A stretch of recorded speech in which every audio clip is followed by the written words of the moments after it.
شیطان کی 15 دشمن۔ حضرت بقیہ ابو اللیث سمرقندی رحمۃ اللہ علیہ نے اپنی کتاب میں وہب بن منبع رحمۃ اللہ علیہ سے ایک روایت نقل فرمائی ہے۔ اس میں ہے کہ حضور صلی اللہ علیہ وسلم نے شیطان سے پوچھا کہ اے ملعون، تیری کتنی دشمن ہے؟ تو شیطان نے جواب دیا کہ 15 قسم کے لوگ میری دشمن ہے۔ نمبر 1، سب سے پہلے دشمن آپ صلی اللہ علیہ وسلم ہے۔ نمبر 2، عادل بادشاہ اور عادل حکام۔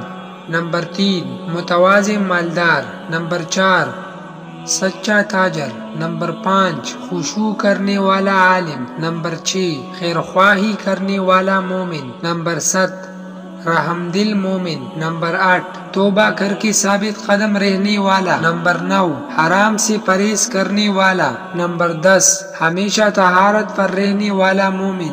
نمبر 11، کثرت سے صدقہ کرنے والا مومن۔ نمبر 12، لوگوں کے ساتھ اچھا برتاؤ کرنے والا مومن۔ نمبر 13، لوگوں کو نفع پہنچانے والا مومن۔ نمبر 14، قرآن کریم کی ہمیشہ تلاوت کرنے والا عالم و حافظ۔ نمبر 15، رات میں ایسے وقت تہجد اور نفل پڑھنے والا جس وقت سب لوگ سو چکے ہوں۔